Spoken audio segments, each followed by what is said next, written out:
Well, welcome back.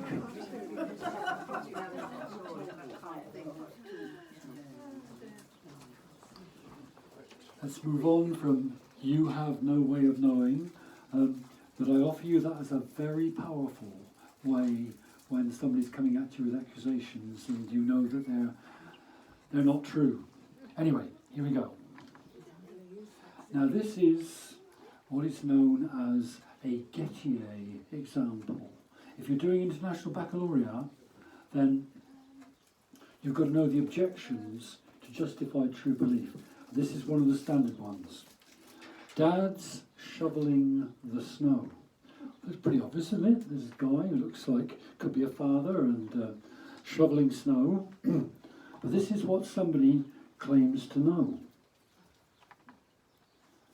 You see a figure shoveling snow, you recognise the coat and silhouette, so that's justified belief. You've got reason to believe that's Dad outside your house, right? However, that person isn't actually your father, but your next door neighbour. He owns the same winter jacket as your father and is a similar height. Yet, coincidentally, on the other side of the house, your father is in fact shoveling snow. True, so your father is shoveling snow. Can you say that you knew your dad was shoveling snow? Right, that's the kind of exciting stuff you get to do if you're doing A-level or International Baccalaureate Theory of Knowledge. We will do better than that, I promise you. Right, okay, I'm going to skip that. All right, now we talked about the tic-tacs. Actually, maybe we do need to go back one. Right, yeah. Knowledge, not our exclusive domain.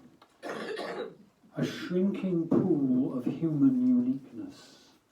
Right, have a think about that for a moment. Ways in which we might have thought, oh, well, only humans can do this. We find out things that animals can do, right? And that didn't think they could do, and that kind of thing. We won't worry about panpsychism, because we've got the time. A lot of headspace. We've done James Jeans. Now, this is where it gets a bit heavy. Extraterrestrial intelligence. Okay? And you may have some comments to make on that when we've looked at one or two things. The Tic Tac video, you saw a quick brief glimpse of one then. Did that remind anybody of what of seeing these on the news? No? Oh, not at all. All right. Well, Could you give me an example of what you mean by that? That is the kind of thing you would have seen, right? What, on the news? Yeah, on the news, yes. It was released in 2022. This is an exercise that was done in 2004. So Uncle Sam was a bit cagey about what was going on, but just too many pilots, too many people were saying, hey, come on guys, look, we've got to be real about this. There is stuff happening out there that we're not letting on about. So I'm sorry to ask again. No, do, please. But is it kind of, are you talking about suspected UFOs? Right. Suspected Martians? Well, it's either. Are we looking at space there? We don't. No. This is a Navy exercise. Yeah. Right, off the west coast, I believe it was. Right. And this is from the gun sight camera of one of the fighters that was involved in that. Now, is it alien or ET, or is it reverse engineered from crashes? All right. Anybody who want to tell us about any of the famous crashes of UFOs? Roswell. Who said Roswell? Go on, tell them about it. Well, they don't know for sure because it's been covered up. But I believe something did happen. Right. 1948, Roswell. Okay, so that's a long time ago. Now, this isn't meant to be on extraterrestrials, but nonetheless, I don't believe that in the 2020s we can shut that out of theory of knowledge, because either this is a knowledge way beyond anything we've got on Earth, or it is reverse engineered, and from stuff that has been basically shot down of extraterrestrial craft. And there's in the reading list, I will put stuff about good reasons to treat extraterrestrial intelligence and what Uncle Sam and China and Russia and the UK know. There is a big push called disclosure at the moment, and I'll put it in the reading list. By the way, mentioning that, if you haven't yet put your email address on that, Jill's there with the list. Please do, because you'll get a whole lot of stuff to follow through things from this. Picture a bit more, please. From Yes. the back, we see lines and things. Okay, right. Yeah, Will you gunsight camera. look at each object and tell us what it is? That's all right. Yeah, I wish I knew what it was, but that's the gun sight there, the square there, the rectangle there. The If gun the- sight. of a camera, the gun sight camera of a fighter jet. So that's a fighter jet coming towards you. The fighter jet is taking a picture of what it could shoot down if it had orders to, right? Something it's seeing out in the beyond, out in the sky. Yeah, As That's it's the travelling. sky, right? And what's that dark black thing? That's that is the tic tac. That is what. That is question mark. We don't know what it is, right? So yes, sorry if it wasn't totally clear, but this was on the news, on the news in 2022, and it certainly made me sit up. Explain the reason it's Sorry? called a tic-tac. The tic tac, because it looks like a tic tac mint. That's how they come to be called tic tacs. Yeah. Yes. Now, honesty here, please. If you think you've ever seen a UFO, please would you raise your hand? Am I the only one? It was in our backyard, wasn't it? A former student and I, and we had a glass or two, but we weren't the only ones who saw it. It was going across the Medway estuary, and it went like that, and then it did all sorts of funny manoeuvres. Was that 1972? No, can't have been, no. There might have been one No, there, it's but in the late 90s. I honestly think what I saw was reverse engineered and probably going to. There's bases in Norfolk which are US and UK. Yes, please. Can you explain what you mean by reversed engineering? Right, you get some classy bit of kit comes your way, and you take it apart to see how it works, and then you rebuild it yourself. Right. Okay. Yes, sorry if I'm rushing on these things, but the point is that these things are there. You look at YouTube. They aren't all cranks who put the stuff up there, and you will find that there are many instances of these that could be secret weapons, as it were, or they could be extraterrestrial. But either way, there is intelligence, there is technology that is not being officially let onto. I think I'm going to skip the rest of it since we got into that one so heavily. Right? Now, here is a big picture of knowing, right? Starting at the top, a lot of headspace above humans, what mind can be. So James Jeans said, the universe looks like a great thought.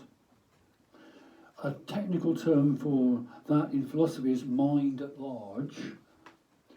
And Baruch Spinoza, a philosopher who was not impressed with Descartes, he said, no, there's not two different kinds of stuff. There's only one kind of stuff, and he called it God or nature. On the reading list, there'll be something on Spinoza, which could be very worthwhile exploring. Extraterrestrial intelligence, I think by definition, has got to be above human. Artificial general intelligence will get there one of these days. Why would you say that above human? Why should it be that? Because yeah. matter has sort of started somewhere else than the Earth or something? Sorry, you're talking extraterrestrial at the moment. Extraterrestrial. Okay, if they can do what they're doing, in terms of what's been observed of this, what are known as now as UAPs, unexplained anomalous phenomena. Not aerial, because they go underwater as well, apparently. But whatever can do that is a whole bunch cleverer than humans. Whether cleverer means higher, that's another deal, isn't it? When you're saying high, do you mean higher in intelligence? Yeah, but able to do stuff in the sense that our technology now is higher than what was there, let's say, in the 19th century or the 15th century. Right. In that sense, yes. Yeah, please do. If I've said stuff too quickly, please do call me out on it now. That's fine. We're never going to cover it all anyway, so don't worry. And let me say at the end, the last 5 minutes I would like to be a debrief where you say what you're going to take away from today. So be thinking about what you're going to contribute to that. And anything else on ET and higher? No? Well, AI at the moment we're just about in control of. But chances are, the clever guys say, AI is going to get a mind of its own, right? And then that's the singularity. Will it be good? Will it bring lots of jobs? Will it be bad? Will it exterminate the human race? Who knows? Sorry? Please speak up. What did you say? What was that? So they work on electricity, so why don't you just pull the plug? Oh, well, yes. Yeah. But they might have thought of that. Then in the middle, human knowing, right? Under that, animal, vegetable, and mineral knowing, right? Animals, well, they know, don't they? What do plants know? You people who are gardeners, what do plants know? Know where the sun is. That's right, exactly. They know what the sun is. Anything else the plants know? They know when you're going to pull them up. Yeah.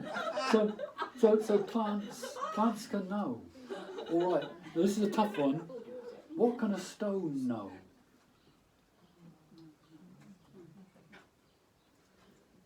Well, it knows to fall when you let it go. Right? It knows how to be. It knows how to hang together. And it must know the difference between hot and cold. Because if it's snowing, A stone? a stone. You're going to drop it. How does it know the difference between hot and cold? Well, because the stone will get cold, and it must have a difference to its All makeup right. if it's Okay. cold and icy. The vibrations compared inside to, it. Yeah, to compare Yeah. to how Right, it yeah, would- the would- vibrations yes. inside it will be faster when it's hot. Yeah, so knowing can be there below human knowing. Every cell a microchip. I don't know how many cells there are in a human body, but each one knows how to be and knows how to do all sorts of stuff that's keeping you and me alive, right?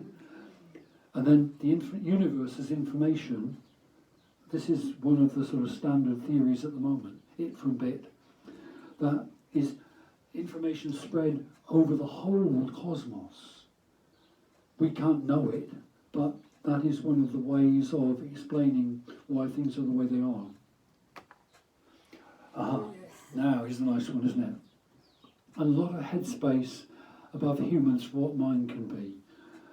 I'd like you to take that slide away in your mind, all right? On the one side, artificial intelligence. On the other side, come on, anybody here into ETs? What would you call that kind of ET? Well done. Go to the top of the class, but don't fall off. Right, a grey, that's right, yes. There are species, it would seem. Yeah. Well, I will say now, please don't anybody run out screaming, but there are people who have testified, there are photographs going back to the 40s of extraterrestrial bodies, right? And even there are those who have sworn an affidavit that an ET was kept alive for 4 years in a secret place in the United States. Check it out, truly, and it's not bozos and wackos who are talking about this. This is kind of 2020 stuff. Can skip that one. Oh no, we can't. Right. I mentioned the congressional hearing of July the 26th. Now that is hard news. Do check it out. You can see the whole thing. It's about 2 hours on YouTube. It is worth the 2 hours, honestly, of seeing these people from the military being quizzed by Congress. And definitely, for me, a moment of disclosure. Now, how many people here have seen The Matrix? Wave a hand if you have. Okay. Basically, it's a film that is science fiction, but it's saying that the whole of what we consider human life is just a simulation.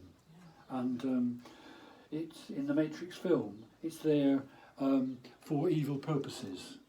Well, this is the considered consensus of statisticians, people who've studied this kind of thing. 50-50 that we are living in a simulation. Right? And you wouldn't know it if you're in a simulation because it's so good. But they say it's 50-50 that we're in a simulation. Now that has implications for knowledge as well. I'm going to skip that Could you one. please enlarge on that last? So 50. The opposite of a simulation is what is called a base reality. In other words, the story that we have heard, whether it's what we heard in Sunday school about God made the heaven and the earth in 7 days, or whether it's a story we learned in the science textbooks that the solar system formed from gas and that kind of thing, right? Whatever you take out of those, that you would call a base reality. That's how stuff We happens. call it a fact. Yeah, except we can't go back and look at it. That's the thing, you see. But Well, it exists or it doesn't exist. It's there or it isn't there. yeah. I know this is what the whole philosophy thing is about, but when it is a Yeah. basic question that is really sort of basic. Yeah, the fact is that when we talk about a fact, we're witnessing something with our senses. The whole point about a simulation is our senses could be being generated by a computer. You see these VR, virtual reality glasses that people have, and these games that are being developed that are sort of all embracing. When you're in those, you really, apparently I've never been in it, you really feel that's where you are. And so the same, Which is if- very frightening. okay, I didn't want him to run out screaming, but this is part of the deal, that no, I can't teach you stuff, but I can give you ideas, open up doors, I can give you a reading list and ideas, and you can carry on your own research into whatever grabs you. Yeah, it could be frightening, but, well, maybe, if we are in a simulation, maybe it's a simulation with people who were done by an intelligence that is good. You know, there's a lot of good in the world, so maybe it's a good creator of the simulation, if that's what it is. But yeah, simulation-based reality, 50-50, say the clever guys. Right? Every cell a microchip, that's a little image to take away, because I'm very aware that time is moving on. Gaia. Is the world a mind? Now, many people would say, not just because they're sort of a bit sort of hippie or something like that, they would say, it seems as though the world is a whole system that works together with a mind-like approach to things. Well, there's my picture of Gaia. Now, this is a bit of hard reasoning now. Does universe know? Right? Universe knows how to bring... by the way, I say universe rather than the universe. Because, why do you think I say universe rather than the universe? There's more than one. There could be more than one, right? Multiverse theory, right? Again, good, credible, recognised stuff. There could be more than one, right? Universe knows how to bring forth knowers, right? we are knowers. And we know it. And as this lady over here would say, and sometimes we know with our knower. Right? Universe knows how to bring forth knowers. We are knowers, and we have brought forth AI. Right? So everything is joined up. Right? So how can it not be itself a powerful knower if it includes knowers? Right? Mm-hmm. A bit of Spinoza here, God or nature. Right? That was how in the 17th century Baruch Spinoza said something like that. Panpsychism we haven't got time for. Basically everything it's a continuum of consciousness. It's a theory, but it's a very respectable theory these days. And the universe, great thought, right? Another picture to take away, the illusion of separation. Have you been in a natural scene like that and felt somehow I'm part of this? If you have, would you wave a hand? Yes? Okay. You know about that one. So it could be in situations like that we are, not by scientific means, but by human means, by experience, we're experiencing the oneness of everything. Now, we're getting on to some very practical stuff. The relationship between us and the universe is not simple. That we see it, but we're part of it. Now, the heart-brain. We spoke about this a little bit. Since the early 1990s, it's been known the heart's nervous system contains around 40,000 neurons called sensory neurites. Not been known for very long. All right?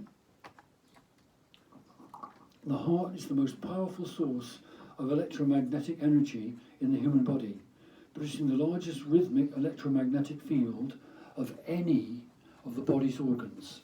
The heart's electrical field is about 60 times greater in amplitude than the electrical activity generated by the brain. Interesting. All right? Now, the heart is communicating to the brain most of the time. Now, this is hard science, done with electroencephalograms for the head, electrocardiograms for the heart. This is hard science. The brain communicates to the heart when the brain sees fit, right? Hey, you need to be beating a bit harder, or something like that. Now, heart and brain waves can synchronize. They can be working together in conjunction. And more of that in a moment or two. And the fields of two hearts can cohere. The field of your heart is perceptible, I think, about 2 meters out from where you are. So if you are with somebody and you are very close to them, not just physically, but emotionally, and emotion comes into this a great deal, then, again, hard science, the two hearts beat as one. It's not just a line in a song or a poetic idea. It's hard science. You can demonstrate it. Okay. Now, cardiognosis, knowledge in the heart. All right. Now, this might sound very mystical, but it, I believe, has got a good, firm, factual and scientific basis. By definition, this will go deeper than language. Okay. Language is good stuff, but there are things that language cannot express. All right, that are real to people. I love you more than words can say, and so on. There may be words in which you can articulate this knowledge.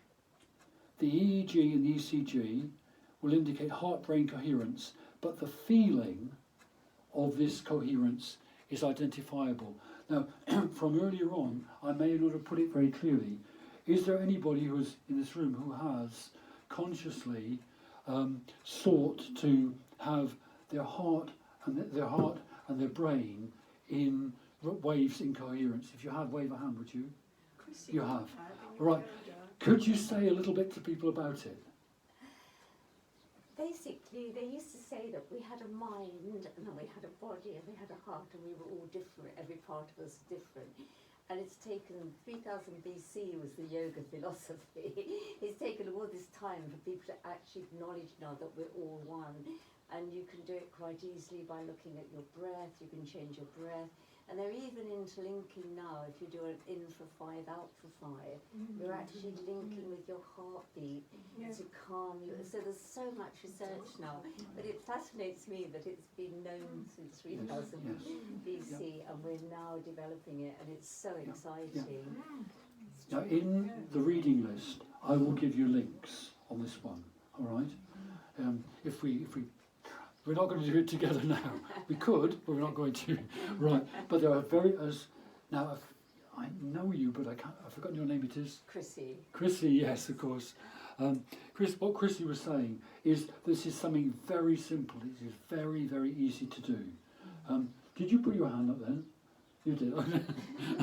Yes, this lady has as well.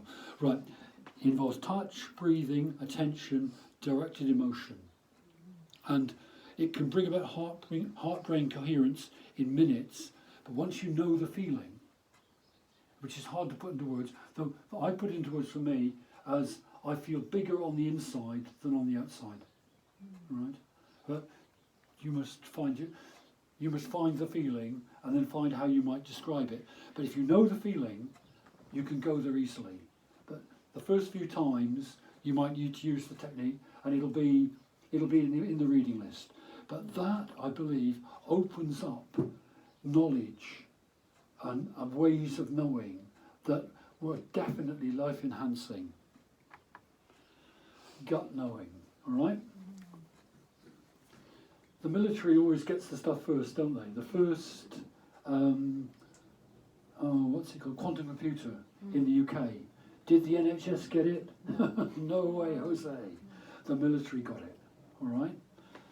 The US military has been investigating intuition for decades under various names. So why?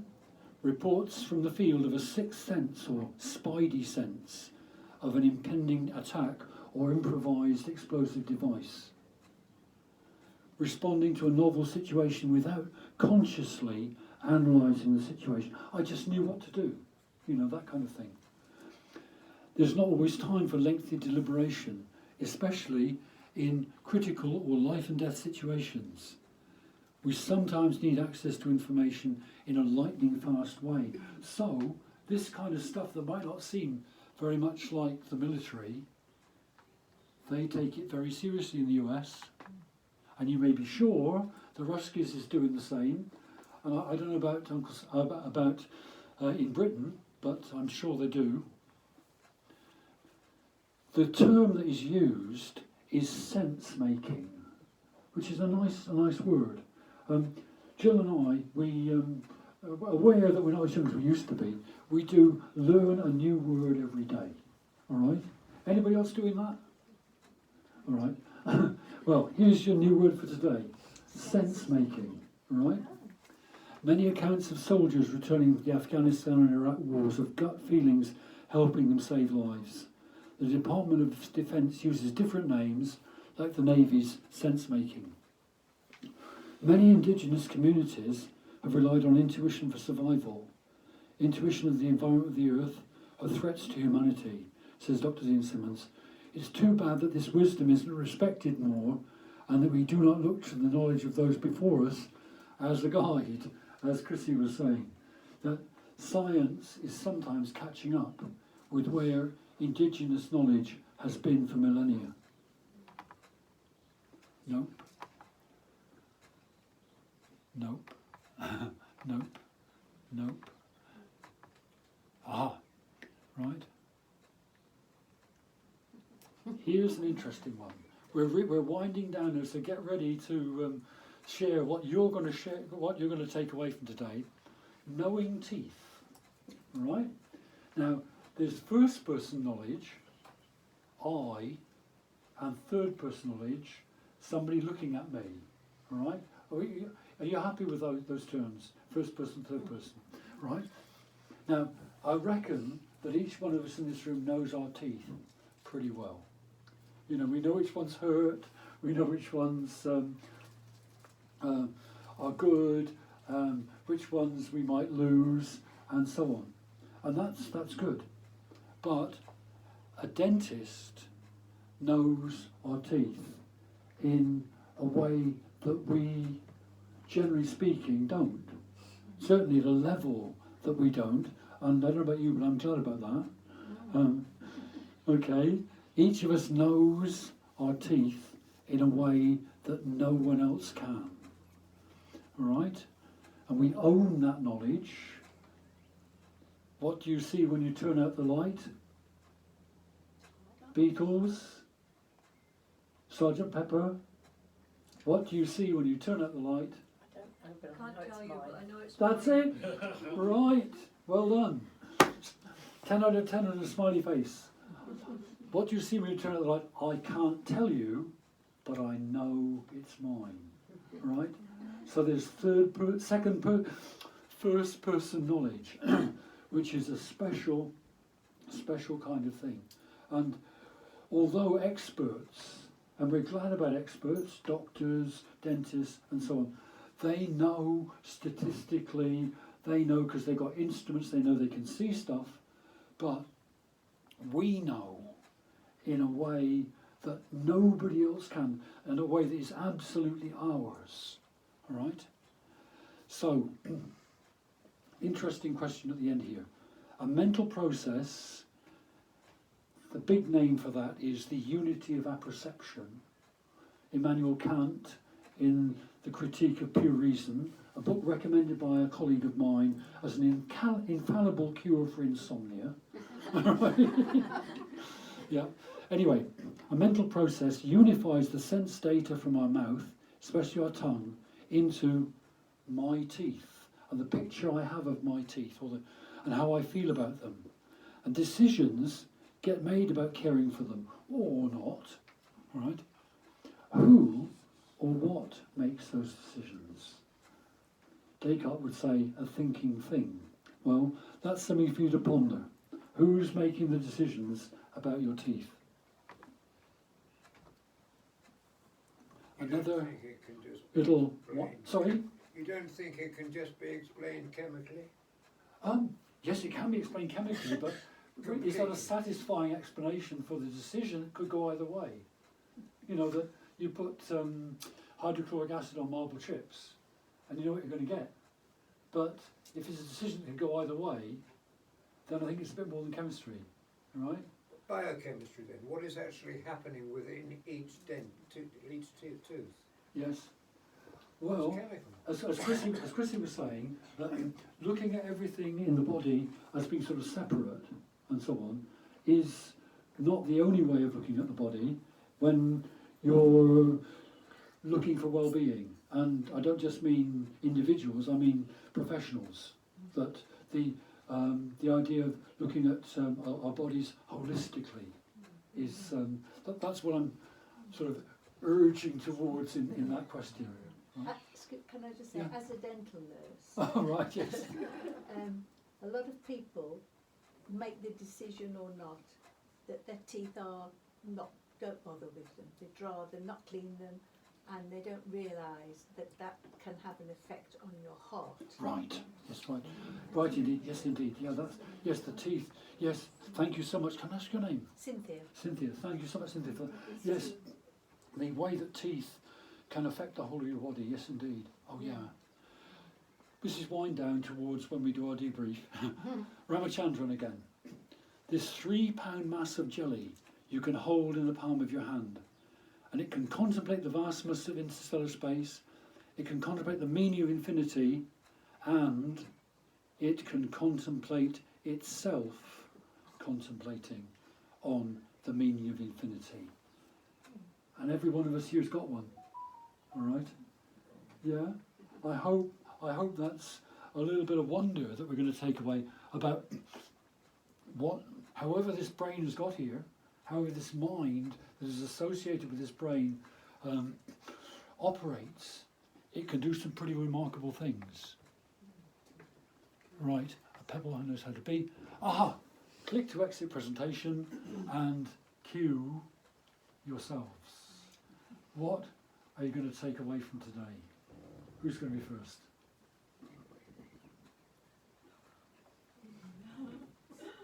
Yes, please. I think what I'm going to take away from today is the possibility of getting a connection between the brain and the heart deliberately. I feel like that's happened, I've felt it, but I haven't been thinking about it. And I thought, well, I want to go home and Right, practice. thank you. Yes, I cannot recommend this too much. Truly, it can only, I believe it can only do good. Yes, it's part of developing our human potential. Yeah? What's somebody else going to take away? Yes, please. I would like to tell that being in a very difficult situation, and I non-stop think that here is our manager. That's why in the morning I am going to the bathroom, I am looking in the mirror to see my face, and I said, Anna, today will be a brilliant day. Believe in it, smile, girl. And everything, my nervous system is calmed down and heart as well. Right, thank you. Yeah, somebody else, please.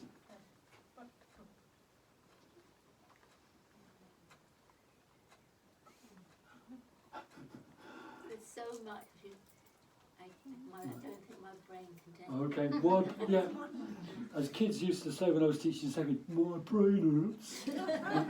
All right, well look, I will give you in the dying minutes of today some of the things that I hope you will take away from today. I really hope that you will take away, you have no way of knowing. Right? It is such a empowering thing. You have no way of knowing. When people are trying to manipulate you or accuse you or intimidate you, then it really can deflate people's attempts to get at you. I really do hope that you will take away the heart-brain coherence one, and that you'll persevere with it until you get the feeling, you can identify the feeling of when your heart and your brain are, if you like, in tune. A bit like tuning a musical instrument, right? That you when you're tuning an instrument, you turn the peg, and you know the moment when it's just right. Well, getting into that kind of feeling can be very, very helpful. If say you have trouble getting to sleep, then is a very good time to do that. Yes, please. Sorry, I was going to ask you just one thing about the mind. Is it limited or limitless? Well, res extensa, limit has got limits. The extended world has limits. The mind, no sir. Well, let's think about this a moment in terms of where your mind can go. You know, that you could imagine yourself going through a wormhole, to use some of the modern physics terminology, going through a wormhole into another universe. And you're doing that with your mind. It's that the mind is and I don't know, somebody here perhaps will be able to tell me, but I think, isn't it said that we only use about 10% of our mental powers? Now, I think that's at any one time. oh, right. So it's not so much that it's only 10% of your brain is working. Right, okay. At Yeah. any one time, Yeah. it's about 10%. Yeah. But you're here because you believe in lifelong learning. And a certain lady here enables it, and I'm sure we're all very grateful to her. But I want to go on learning as long as I'm here. If I stop learning, then I think I stop living. I want to find out. Yes, Jim. David, can I just say, I think that mind is limited, and I'll tell you why. Because I cannot imagine another colour. We know there's 7 colours of the rainbow, Yes. but I can't imagine the 8th colour of the rainbow. I can't imagine a colour that I've never seen here on Earth. Everything that we imagined are a combination of stuff that we already know. We can't imagine what we don't know. Yeah, but that's the manifest world, right? But the scientific world says there's infrared right, which you can't see with your eyes, and there's ultraviolet. We can't see with our eyes, but a kestrel can, because it can see the urine of owls and that kind of thing. But I would say the limits, as I see it, are not so much the mind as our perception. Our perception, oh yeah, that's limited. Oh yeah. But the mind, I would say, again, part of what I see the value of doing what we've been in this afternoon is that there are signposts being given and possibilities being chucked around that you can explore for yourself. And you doing your own research will be so much more valuable than listening to this old guy with a beard and long hair, you know. He will point you in some directions. Hopefully his enthusiasm for learning will be an encouragement if you feel that you want to give up on it. But you're here this afternoon, you've stuck it through this far, and so you must want to be in lifelong learning, and don't put limits on that. What else to take away? Yes, please, I ask you, look into extraterrestrial intelligence, because just think, if these craft, the one that I saw, the Tic Tacs, maybe, if they are reverse engineered, you have got technology that is anti-gravity. You have got energy that is not polluting. Now, if that energy could be made available for this planet, just think what that would do for humanity. You know, poverty, bye-bye. But it could just be, and this is one of the things that the disclosure program is saying, it could just be that there are corporate entities that want to keep this technology from being shared. Oil, for example, you know, we wouldn't need oil, we wouldn't need roads, you know. That these technologies, we have good reason to believe are being used covertly, and if they were made available to humanity, that would be so good. So I didn't come here to be an evangelist for extraterrestrial intelligence, but I really do believe this could benefit humanity tremendously. Yes, please. Do you think, though, that perhaps the human race are not ready to understand and would not be able to comprehend the enormity of that? Yes, this is one of the things. One of the reasons. Yeah, this is one of the reasons perhaps why governments don't make this stuff available, because people would exploit it. Another question is asked about regarding extraterrestrials. Okay, if they're so clever, and if we've shot some of them down, why don't they just destroy us? Well, maybe in order to get to the level of technology that they've got to, they have had to pass through learning, and to learn wisdom, and to learn ways of peace, and that they. Well, I'm speculating here, but I do encourage you to look into this, and it'll be in the reading list. One more person going to say what they're going to take away.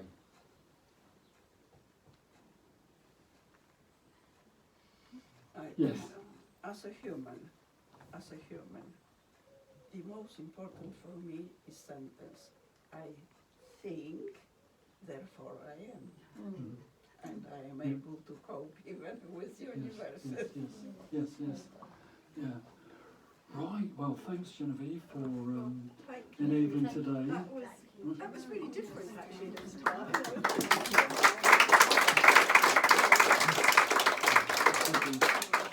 As usual, we'll sing one more song before I let you out.